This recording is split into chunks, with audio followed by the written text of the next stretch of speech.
From the pages of MikeHuckabee.com, a place to make sense of a world gone mad, and the only place to sign up for my totally free newsletter, it's time for another rundown of the week that was. And this one is for the history books. First up, President Trump earned some praise from an unlikely source, CNN contributor Van Jones. He called the president's police reform executive order a good thing, a step in the right direction. Jones also credited the president with meeting with families affected by police altercations, some of which ended in the death of a family member. Jones said Trump was kind and gracious to them and that they felt good about being able to tell their stories. Now, what's remarkable about that isn't that a longtime critic of President Trump gave credit where credit's due. It's that CNN didn't cut to a test pattern when he actually said it. Late in the week, President Trump railed against Supreme Court decisions that he described as shotgun blasts to the face of conservatives. I'd say it was a shotgun blast to the Constitution. The court struck down the president's attempt to end the DACA program, which was instituted by President Obama. Carrie Severino, the president of Judicial Network, tweeted that Chief Justice Roberts strikes again. The court demonstrates it's willing to change its standard of review of executive action when the president is named Trump. And then there's the LGBTQIA and however many other initials we have ruling that is just breathtaking in its arrogance. Now, those aren't my words.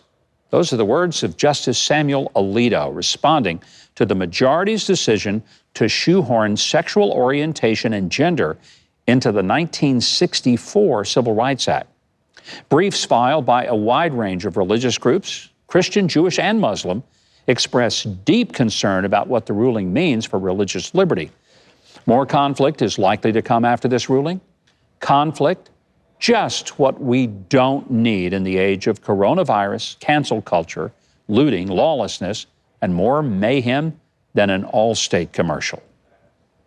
Well, it's time now to check in with Keith Bilbrey and find out what you have been sending in to us on our My 2 Cents at TBN.TV mailbox. Keith, who have we heard from? We've heard from Kim in Virginia. She wants to know, why is the White House trying to stop John Bolton from publishing his book? If the president has not done anything wrong, this should not even be on his radar. But since such a big deal is being made to stop its release, it's making things seem suspicious rather than just someone looking to make money on their 15 minutes of fame as a staff member in Washington. Well, a very good question. I think the real issue is, first of all, John Bolton was privy to some of our most sensitive national secrets because his job was the Director of National Security.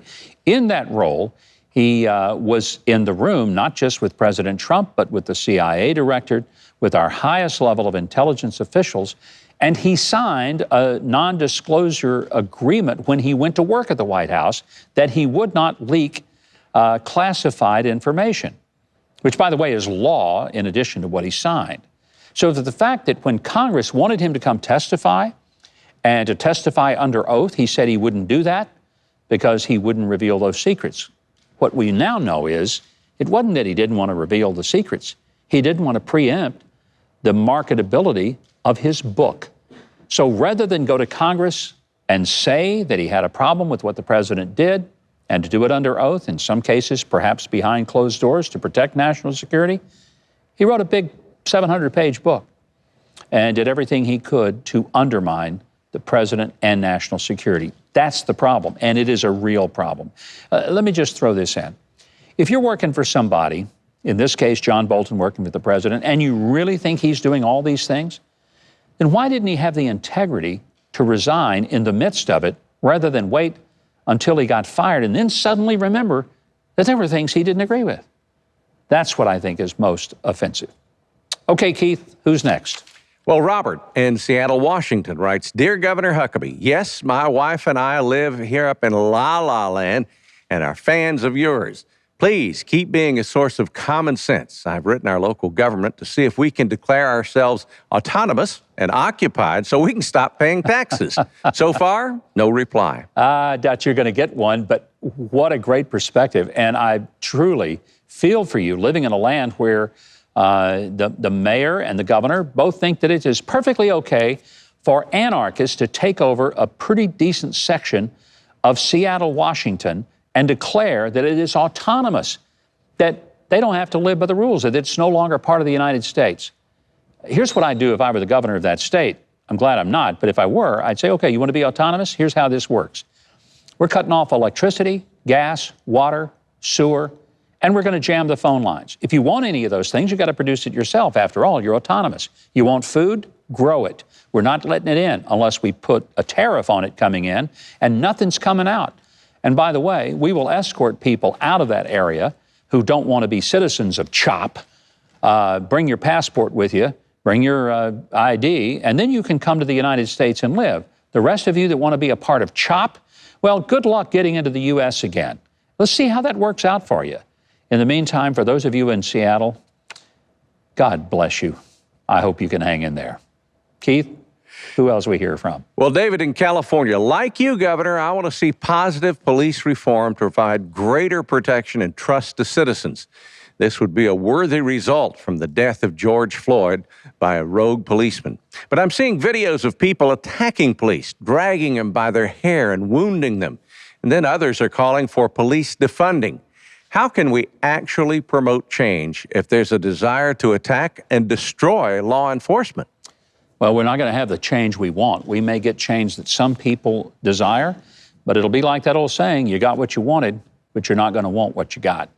If we have anarchy in this country, and that's what you have without law and order, it's what you have when you don't have police who are enforcing the law that we agree that we'll live by, then you have total, complete chaos in our streets. Call 911, be put on hold, press 1. You'll be connected to a social worker who will tell you they're not coming out in the middle of that. Look, it's a nasty world out there, and there's some nasty people. That's why we need cops. When there's a bad cop, we all have a responsibility to want to get rid of them. And that's what they're doing in Minneapolis. They charge the guy with a crime, for heaven's sakes, with murder. He's going to be accountable for what he did to George Floyd, as he should be, and we all agree on that.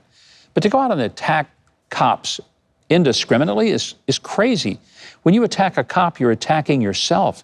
You're attacking the very laws we live under. You're attacking a sense of peace and security that we all want. And the murder of David Dorn in St. Louis, an African-American cop who served for almost 40 years and then was murdered by the anarchist, I'd sure like to hear his name brought up a little more. If Black Lives Matter, his certainly does too. And I hope we won't forget it. Okay, Keith. Well, Robert, in Prescott, Arizona, I'd like Mike to address, where are all the stolen goods from the rioting and looting? Who's selling this stuff? This needs to be a full circle of responsibility of police, leaders, and news reporters. But no one is addressing the issue. Want to know why? That is a great question. By the way, I've looked in the trunk of Keith's car. I think we found a lot of that stuff. I'm really concerned about it. I'm kidding, of course. In all seriousness, there's something about the looting and the stealing that maybe people don't understand. I hear even people say, well, it doesn't hurt anybody. Oh, wrong. You know who it hurts? You. And if you're wondering, well, how does it hurt me if somebody's stealing from a store? I'll tell you how. Because when you go to that store to buy things, and hopefully you're going and buying them and not looting them, you're going to pay more for it. Because when a store loses its inventory by what they call shrinkage, whether it's shoplifting or looting, one of two things happen. They got to charge more to replenish that merchandise, or they got to pay more in insurance if the insurance pays them to replenish those shelves. So ultimately, your insurance rates go up. And the cost of the goods in the store go up because the store isn't eating all that. They're passing on the extra costs of all the looting and the stolen merchandise to the good, decent citizens like you. So never say that looting doesn't affect you. It does. You're paying for it. So when you see those folks running into the store and grabbing a bunch of Michael Jordan's Nike sneakers and stuffing them in their cars, just remember, instead of thinking that's funny, next time you buy a pair, they're going to cost you more, and everything in that store will. Hope you enjoy it, because it ain't funny. Okay, Keith. Well, Gary at Gmail writes, the number of black deaths caused by police officers is minute compared to deaths caused by black-on-black violence within their own communities. I'd like the founders of Black Lives Matter to explain to me why all black lives don't matter. They seem to be saying only Black Lives Matter lost in incidents with the police, which statistics show as less than 1% of non-medical deaths of black people. Well, that's a very good point, and I think the great tragedy are places like Chicago, which just a couple of weekends ago saw the largest number of murders of black people. Every one of those people are precious souls that God cares for, God created, and God loved. And every one of those deaths matter. It doesn't matter if it came from the rare instance when a cop did it, and those need to be punished. But we also need to be concerned about all of those people in inner cities that are being murdered on the streets by random violence. And by the way, while we're talking about it, do you realize that there is an incredibly disproportionate number of black babies who are aborted every year? Far more proportionally than any other race of people. I'm outraged by that, and I wish that some of the leaders in the Black Lives Matter movement would be concerned about the genocide of unborn children who are black. Well, this from the Twitterverse. By the way, you can follow me on the Twitterverse at Mike Huckabee. We want to bring you a tale of two senators. The first one is Senator Tim Scott of South Carolina, who's an African-American elected official who introduced the Justice Act just this week. He calls for important changes like ending the use of chokeholds, increasing police use of body cameras, and revolutionizing the hiring and training of police officers, all to rebuild the trust between people of color and law enforcement. But then a voice in opposition, for the sake of being in opposition, Senator Dick Durbin of Illinois, labeled Senator Scott's work tokenism and half-hearted. Really, Senator Durbin? You, a white man, telling Senator Scott, a black man, that his efforts were tokenism? Tim Scott asked Senator Durbin this question online. Let me get this straight. You don't want the person who has faced racial profiling by police, has been pulled over dozens of times, or been speaking out for years, you don't want him drafting this? Loved it. We wish Senator Tim Scott the very best in advancing the Justice Act. And Senator Durbin, I sure hope you don't receive the wrath of Antifa for those comments, no matter how privileged they are. The second senator, Tim, is Senator Tim Kaine of Virginia, who chose to rewrite history this week with these comments. The United States didn't inherit slavery from anybody. We created it. It got created by the Virginia General Assembly and the legislatures of other states. It got created by the court systems in colonial America and since that enforced fugitive slave laws. We created it. Did you hear that? America created slavery. All that stuff you read in the Bible and ancient history? Nah. Sorry, Moses, you must have been faking. Apologies, Mr. Wilberforce. You accomplished nothing in England.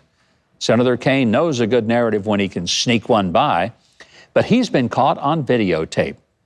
So let's keep an eye on him in the coming weeks. Perhaps America sank the Titanic, even caused the fall of Rome. Who knows? Until Senator Kaine does. Finally, some historic shout-outs.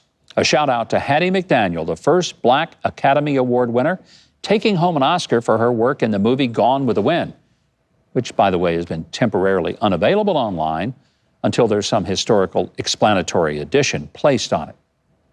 Next, a shout-out to Mr. Matthias Baldwin, a locomotive manufacturer who was an abolitionist, fought for voting rights for blacks, and pioneered a school in Philadelphia for black children. But his statue was recently vandalized and defaced with spray painting that labeled him a colonizer and a murderer. Nothing could have been further from the truth. Ashamed rioters don't have time to read the plaques on the statues. Well, Mr. Baldwin, I guess all I can say is no good deed goes unpunished, even in memoriam. And finally, a shout out to the late Senator Adlai Stevenson for his great words of wisdom when he said this, and I quote, My definition of a free society is a society where it is safe to be unpopular. Love that. With all the cancel culture and PC bludgeoning going on, let's hope and pray that America retains that ability to be unpopular and speak the truth in love, no matter what's trending online or which way the winds are blowing inside the Beltway. Well, until next week, these have been the facts of the matter. Thanks so much for watching, and I hope you enjoyed that video. If you did, be sure to leave a like, then subscribe, and hit the notification bell below. Now, if you didn't like it, you ought to find a Ben Shapiro video to detox you with more facts.